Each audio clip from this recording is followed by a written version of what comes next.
어떻게 기도하는 것이 기도를 올바르게 하는 것이냐 하는 질문은 사람이 먼저 기도할 것을 전제하고 하는 질문입니다.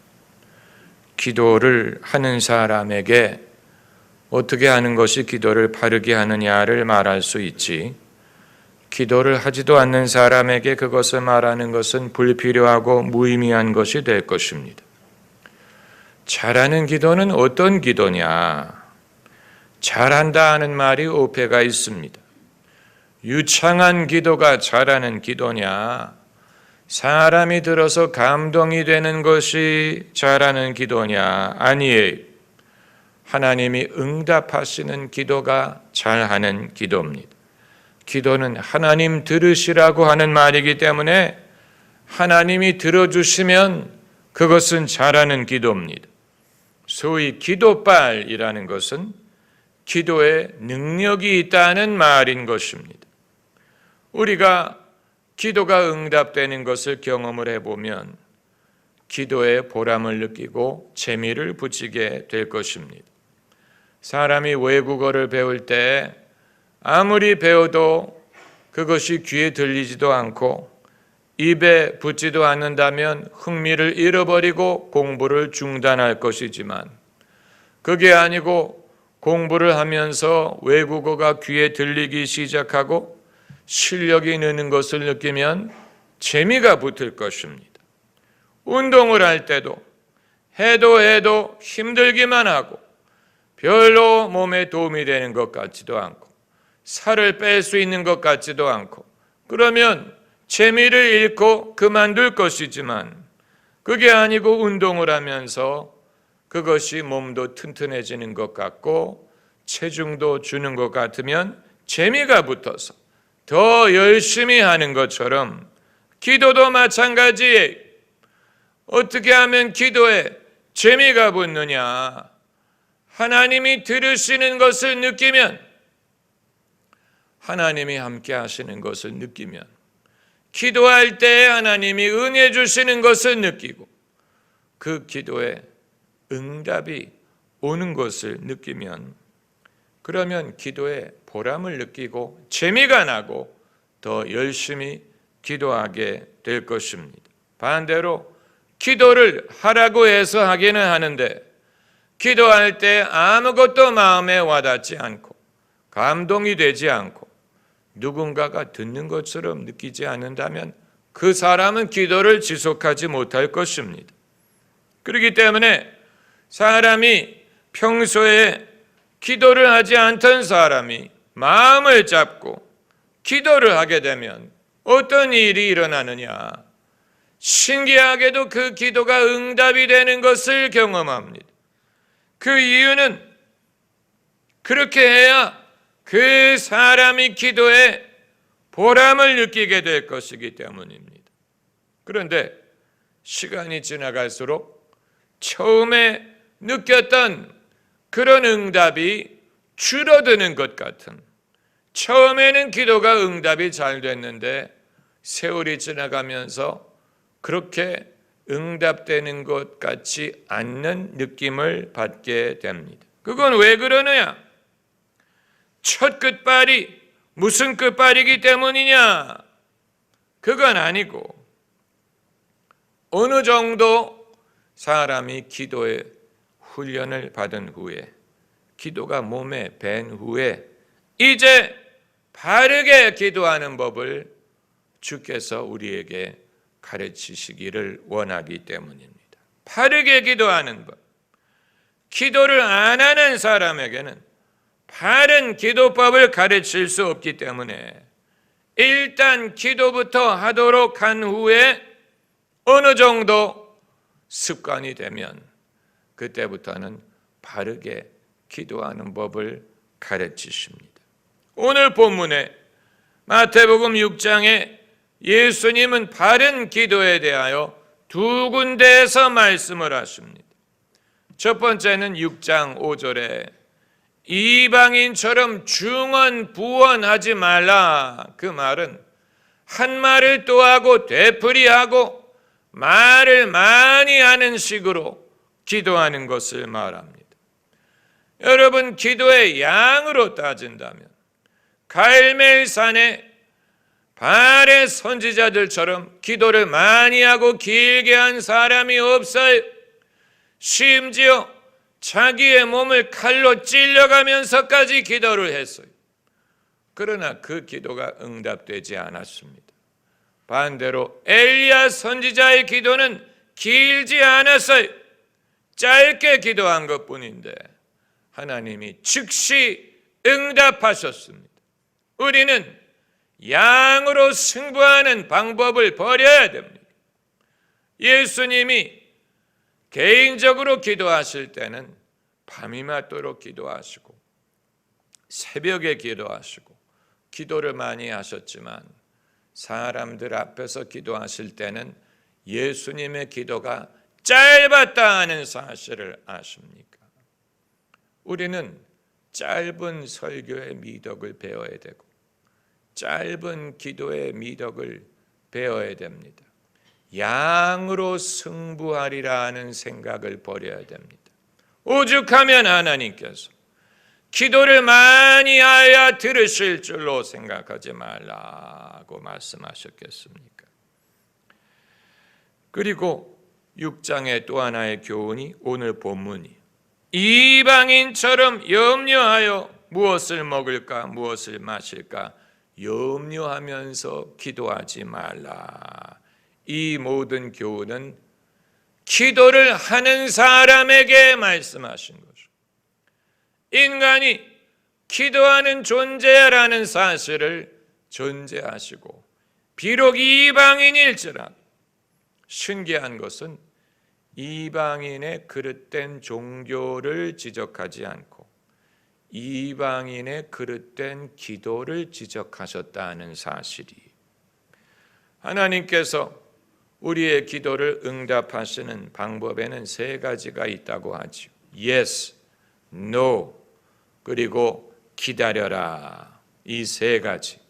Yes라는 응답 우리는 이해합니다. 기다리라 하는 응답도 이해합니다. 우리가 잘 말하지 않는 것은 No라고 대답하시는 기도, 하나님이 응답하지 않는 기도. 왜 하나님이 No라고 응답하시느냐? 잘못 구했기 때문에, 그릇된 기도이기 때문이. 우리가 기도를 하나님이 응답하고 계시지 않는데 이게 그릇된 기도인 줄 알지 못하고 지속하는 기도가 있는지를 스스로 생각해 봐야 됩니다. 과연 내가 하는 기도 중에 하나님이 기뻐하지 않고 응답하시지 않는 것이 이미 확실한데도 불구하고 여전히 나의 미련 때문에 그만두지 못하고 지속하는 기도가 있지 아니할까? 여기에 대해서 말씀드리고자 하는 것입니다. 우리가 멈춰야 될 기도를 멈추지 않고 지속하는 한 마땅히 행해야 될 기도를 하지 못할 것입니다. 내가 잘못 구하는 것을 중단하지 않는 한 바르게 기도하지 못할 것입니다. 우리의 기도 중에 하나님이 기뻐하시지 않는 그릇된 기도가 얼마만큼 있을까를 우리가 알 수 없죠. 그러나 상당히 많으리라고 봅니다. 아마 어떤 사람은 그 구하는 기도의 절반이 잘못 구하는 기도일 수도 있어요. 그러지 않은 사람이라도 적어도 3분의 1은 잘못 구하고 있고, 그렇기 때문에 기도하고 기도해도 하나님이 응답하시지 않는데 사람의 미련 때문에 그것을 버리지 못하고 여전히 구하고 있는지도 모르는 것입니다. 하나님이 노라고 응답하시는 이유는 기뻐하시지 않기 때문이에요. 그릇된 기도이기 때문이. 하나님이 우리가 기도하는 것을 바라시지만 우리가 하는 모든 기도를 다 들어주셔야 되는 것은 아닙니다. 우리가 하는 모든 기도를 하나님이 들어주셔야 되는 의무를 갖고 계신 것은 아닙니다. 그렇기 때문에 우리는 하나님 앞에 우리가 어떻게 행하느냐를 생각해야 될 필요도 있지만 우리가 하나님께 어떤 기도를 하고 있는지를 생각해 봐야 될 필요도 있는 것입니다. 우리가 하나님 앞에 어떻게 행하느냐, 바르게 행하고 있느냐, 그릇되게 행하고 있느냐는 사실 판단하기가 어려울 때가 많아요. 그러나 우리가 하나님 앞에 바르게 기도하는 것과 그릇되게 기도하는 것을 파악할 수 있다면, 그렇다면 나아가서 하나님 앞에서 바르게 행하는지 그릇되게 행하는지도 파악할 수 있을 것입니다. 왜냐하면 인간의 그릇된 행위는 그릇된 소원에서 비롯돼 그릇된 마음에서 비롯되는 것이기 때문에 우리의 그릇된 소원이 우리의 기도 속에 반영되지 않으리라는 법이 없는 것입니다. 목사들 중에는 기도를 많이 하라 하고 설교하는 목사들은 많지만 기도를 중단하라 하고 설교하는 사람이 별로 없지요. 하지만 그릇된 기도는 하루라도 빨리 중단하는 게 나아요. 그리스도인에게 있어서 현명하고 필요한 것은 자기가 하고 있는 기도 중에 그릇된 기도를 파악해서 그것을 그만두는 것입니다. 멈추는 것입니다. 잘못하고 있는 기도를 멈춰야 됩니다. 그래야 바른 기도를 할 수 있을 것입니다.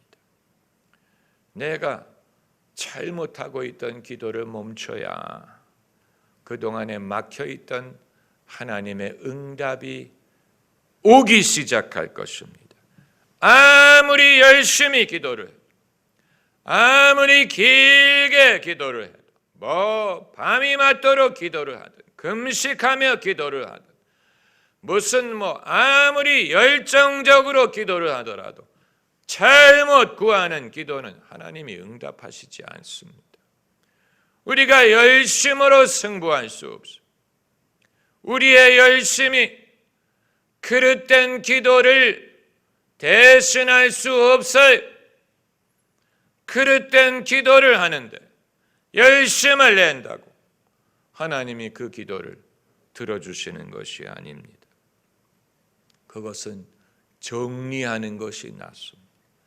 때로는 우리의 삶에 그런 정리가 필요하지요.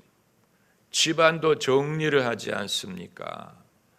이사를 갈 때 얼마나 집안에 쓰지 않는 물건들이 많은지를 알고 얼마나 버려야 될 것들이 많은지를 알게 되는 것처럼 우리 삶에 쓰지도 않고 필요하지도 않고 유용하지도 않고 버려야 될 물건들이 얼마나 많은지 모르는 것처럼 우리의 신앙도 마찬가지. 우리의 기도, 우리와 하나님과의 관계 속에 버려야 될 것들이 많아요. 그런데 평소에 그걸 몰라요. 그러면서 왜 하나님의 응답이 오지 않을까? 왜 하나님이 이전처럼 내 기도를 들어주시지 않을까? 그 이유는 단순합니다. 내가 잘못 구하고 있는 것입니다. 잘못 구하고 있어요. 주의 종들 중에도 열심히 목회를 하기만 하면 되리라고 생각하는 분들이 많이 있는데 아무리 열심히 무엇을 하더라도 효험이 없는 일은 열심히 한다고 되지 않습니다. 그렇기 때문에 해도 안 되는 일은 빨리 그것을 깨닫고 정리하는 게 나아요. 정리를 해야 바르게 무엇을 할 수 있는지를 알게 될 것이 아닙니까? 그저 열심히 하면 될 줄 알고 하는데 효험도 없고 열매도 없고 힘만 든다면 그건 뭔가 잘못하고 있는 것입니다. 그걸 빨리 깨닫고 정리해야 돼. 정리해야 돼.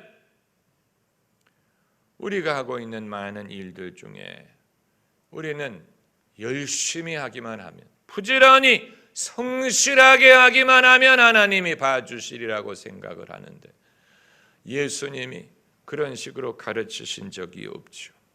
예수님께서 이 본문에서 기도에 대해서 말씀하신 것은 너희가 그렇게 이방인처럼 염려하면서 걱정하면서 내일 일을 염려하면서 무엇을 먹을까 마실까 입을까를 기도하는 것이 그게 옳지 않다.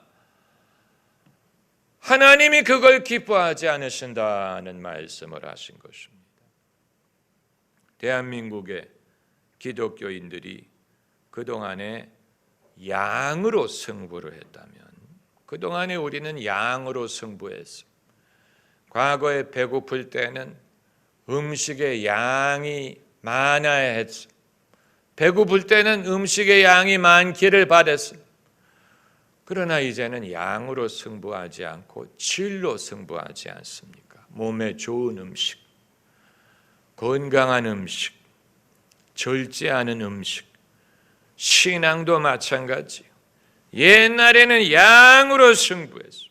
무조건 많이, 길게, 열심히. 그래서 옛날에 회자되던 농담이 목사님이 장로님들, 권사님들 모시고 신방을 갔는데 여름에, 더운 여름에 신방을 가다가 목이 말라가지고 길에서 아이스 케이크를 사서 이제 감사 기도를 하는데 장로님이 감사 기도를 하면서 노아의 홍수에서부터 아브라함에서부터 길게 기도가 끝나고 나니까 아이스 케이크가 다 녹아버렸어요. 노아의 홍수 기도할 때 벌써 다 녹았다고 하지. 그러니까 정말로 과거에 대한민국의 기독교인들이 그렇게 기도했는지는 알 수 없지만 아마 그렇게 했더라도 놀랍지 않을 것입니다. 우리에게는 그런 정서가 있어요. 그건 좋은 거예요. 그건 순수한 것입니다. 그러나 만일 그런 식으로 양으로 승부해서 하는 기도가 하나님께 상달되리라고 생각했다면 그 사람은 뭔가 잘못 생각하는 것입니다.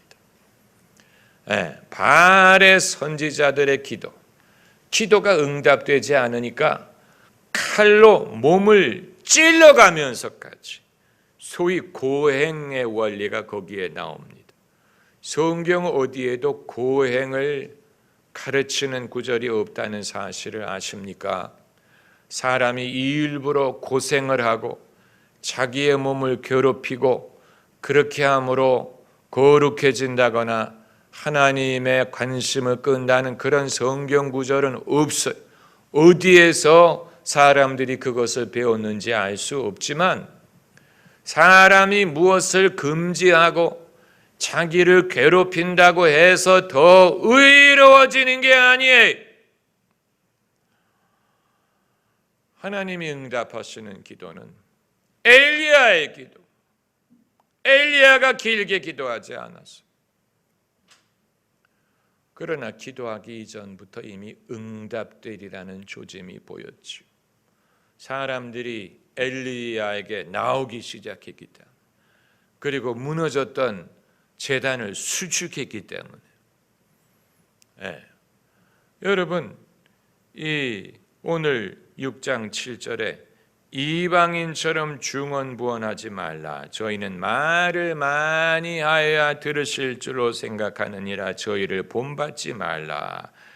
또 32절에 이는 다 이방인들이 구하는 것이라. 너희 천부께서는 이 모든 것이 너희에게 있어야 할 줄을 아시느니라. 그럼 왜 사람들이 이방인처럼 기도하는 것입니까? 왜 이방인처럼 기도합니까? 여기에는 세 가지 이유가 있는데, 첫째는 두려움. 둘째는 초조함, 셋째는 미련. 두려움, 초조함이 없을 수 없지만 그것은 다 어디서 비롯되느냐? 불신에서 비롯됩니다. 불신하기 때문에 초조한 것, 불신하기 때문에 두려워하는 것. 그리고 미련은 뭐냐? 미련이란 자신의 욕심을 버리지 못하는 것입니다. 사람들이 제일 버리기 힘든 것이 자신의 미련이에요. 결국 자기 욕심, 자기 자아를 버리지 못하는 것입니다.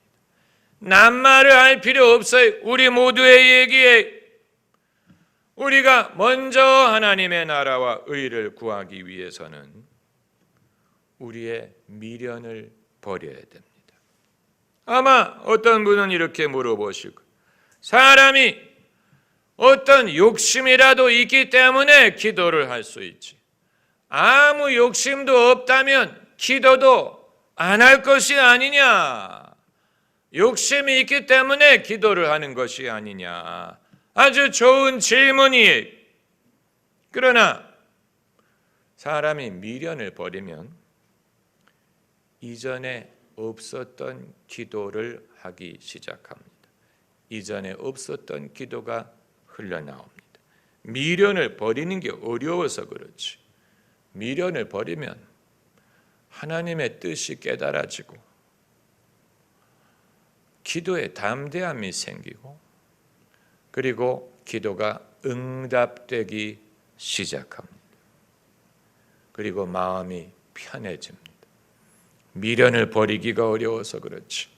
미련을 버리면 마음도 편해지고 기도도 잘 되고 그리고 기도가 응답되기 시작합니다. 비기독교인들도 미련을 버리면 인생에 담대함이 생겨요. Sum of all fear라는 영화를 보면 이스라엘 공군이 사막에 실수로 떨어뜨린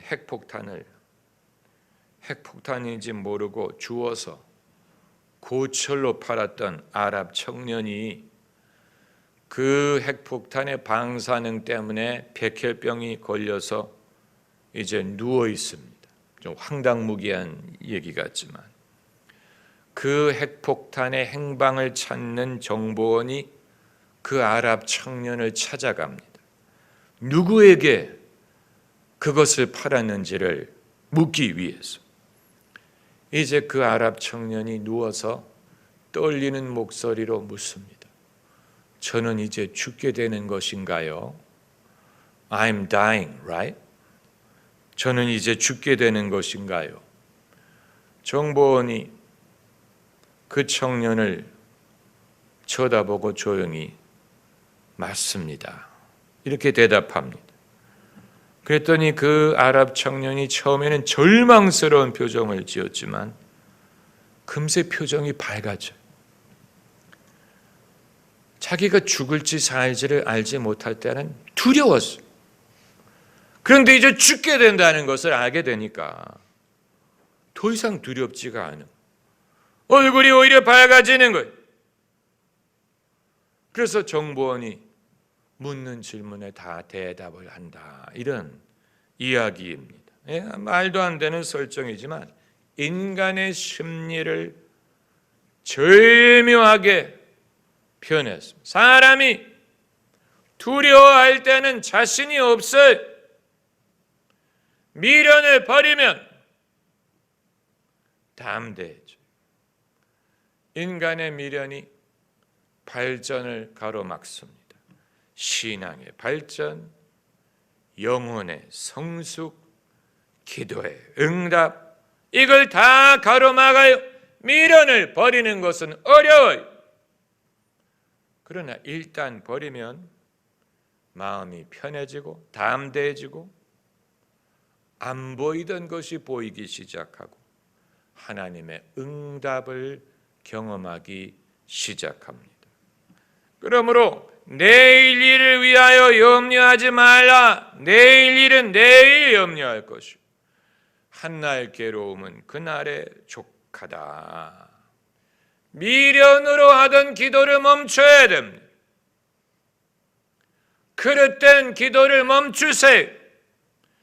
염려에 의해 하던 기도를 중단해야 돼. 그건 내게 도움이 되지 않고 하나님도 기뻐하시지 않아요. 그 대신에 먼저 하나님의 나라와 의를 구하라고 하셨어요. 그렇게 하면 구하지 않던 것마저도 우리에게 더해 주시리라고 말씀하신 것입니다. 할렐루야.